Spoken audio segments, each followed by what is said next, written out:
Man, we are back. Black. Shout out to everybody out there at the corporate plantation, doing what you got to do to survive. Shout out to the homegirl, Erica. I seen that email. I'm going to get to it. Don't think I didn't see it, so I can go through and check it all out. Shout out to the homegirl, Erica, all the way in Florida, a.k.a. Florida. Shout out to the homegirl, Shawnee. Philly's in the building. Shout out to my brother, James Youngblood. Texas in the building. Shout out to my brother, David No Compromise. Texas, Georgia, everywhere's in the building. Shout out to everybody in Vegas. All my siblings, everybody in Vegas. Shout out to y'all.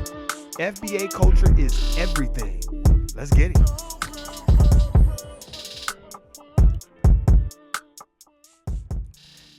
First, I got to give a lot of respect and props to everybody that has checked out Sinners, the movie, and really absorbed that FBA culture. And I just wanted to speak about Ryan Coogler. And let's really speak on this brother in terms of what he has done for the culture and what he continues to do.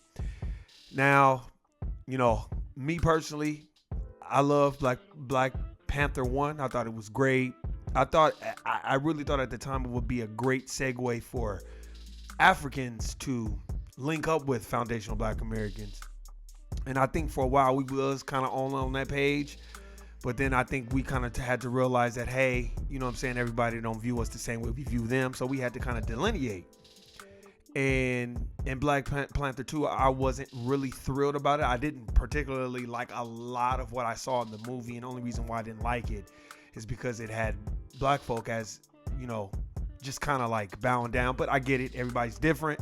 Some people loved it. There was a lot of things about the movie that I did love. The one thing that I can say about that movie was it had some interesting jewels and takes and perspectives on it. But in the totality of things, I think Ryan Coogler has done a very good job of staying true to who he is in his creative expression. And the reason why I'm saying that is because no one's going to always agree with everything you do or what you say. You can't please everyone. And I had to kind of learn that, taking a step back at it. I love Black Panther 1, but I'm not, there was some things that I didn't like it, but I'm still going to support it. But we have to give Ryan Coogler a lot of props because he did a lot of deep diving, a lot of studying, and a lot of kind of looking at what's going on. And like I said, I was listening to an interview of Ryan Coogler and how he was classified himself as an FBA. And I was very proud of that because, he did it in such a sophisticated way where it wasn't alienating any other racial group. He was just proud of who he was and where he come from. And when he talks, I like listening to him talk because he cannot hide that Oakland, California accent.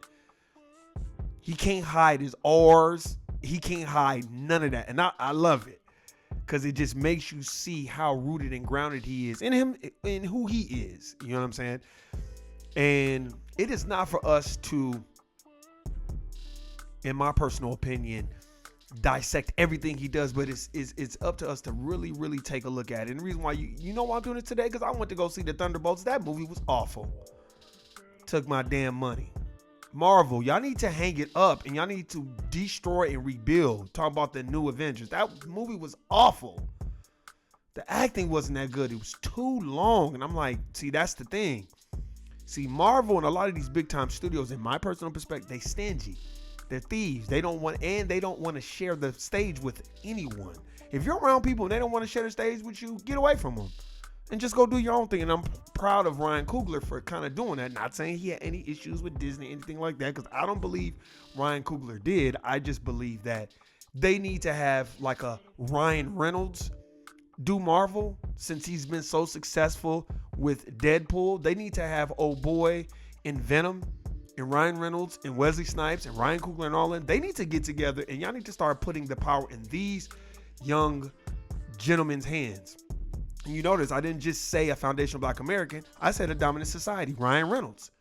Ryan Reynolds was bold enough to bring Wesley Snipes back after they couldn't stand Wesley Snipes. Don't tell me that white privilege does not exist. Don't tell me that it doesn't work. Because Disney was not messing with Wesley Snipes. But Ryan Reynolds himself brought him back. And kind of made a joke out of it. And if you notice, that Deadpool series has really been carrying. If it wasn't for Deadpool, Venom, and if we want to go vintage, Black Panther, there would be no more Disney after all the other things that have taken place as far as like Endgame and all that. After they did Endgame, that was it. That was it. And when I saw this, I'm like, I could have went and saw Sinners again. And I started to go see it again, just to see it again, to pay attention to other shit that I didn't really catch. And I was like, man, I could have saw Sinners again. I could have saw The Accountant too.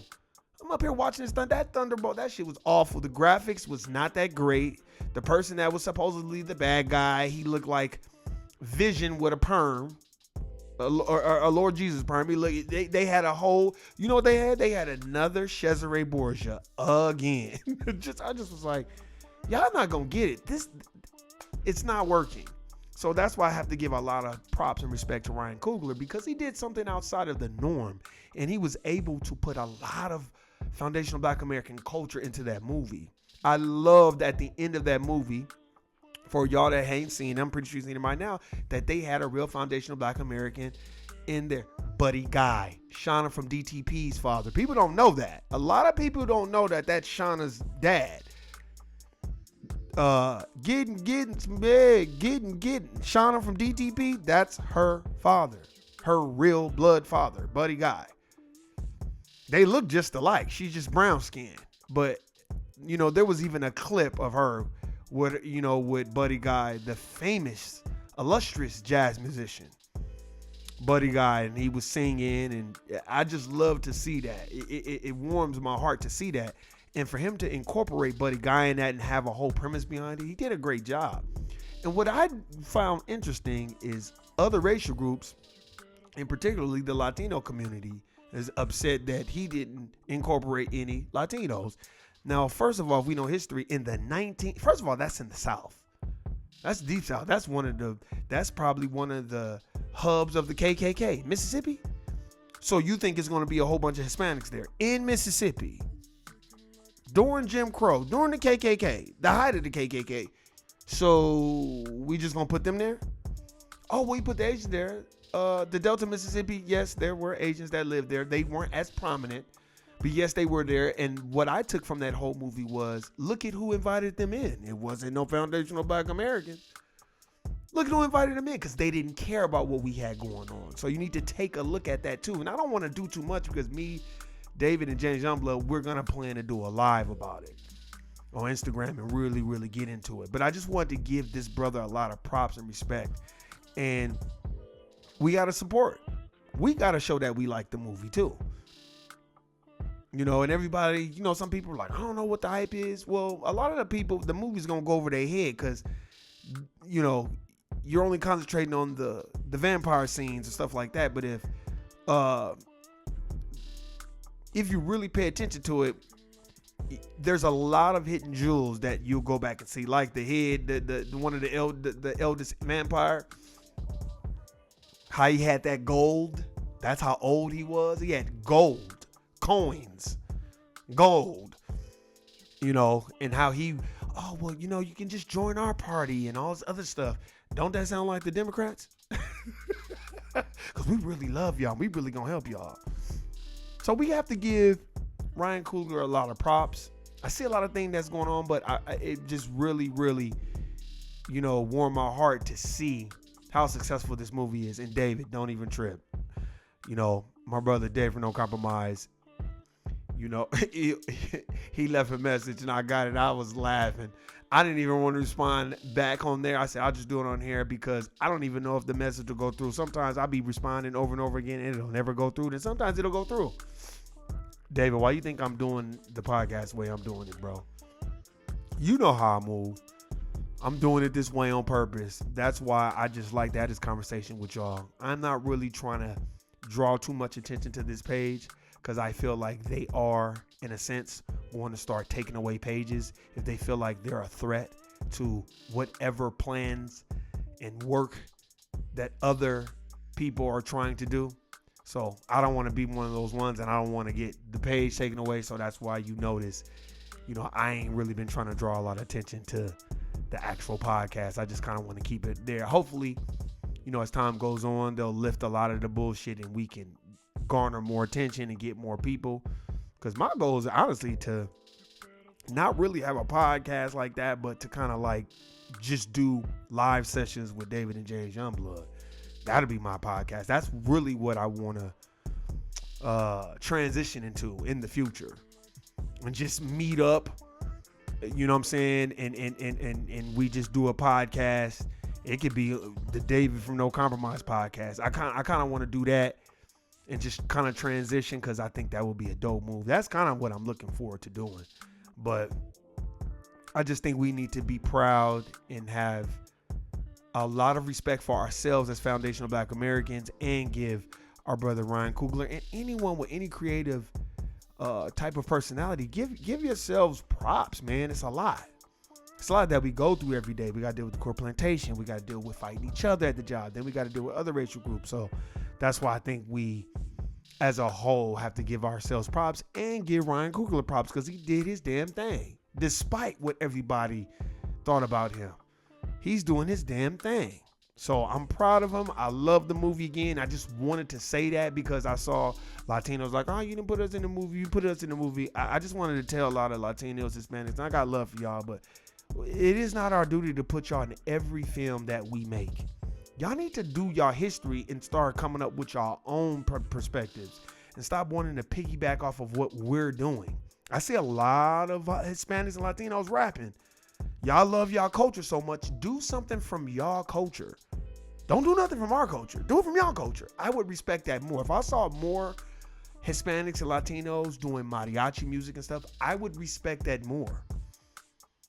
Because you're doing something that's creative from your culture. But when you're doing something from our culture, it just doesn't hit as much to me. You know what I mean? Not, because I feel like you're just using our culture to get on. And I don't see any Black people doing mariachi music to get on. I'm talking about foundational Black Americans. I'm not talking about them using a sample or using a beat. I'm talking about you dressing up like a mariachi singer, singing in the terms of how they sing. And that would be very offensive to the Hispanic and Latino community. So I expect the same in return. So instead of everybody wanting to do hip hop, which is created by foundational Black Americans, do what comes from your culture. That's what will get my respect. And I'm done. Guilty, nigga. I'm out. Peace.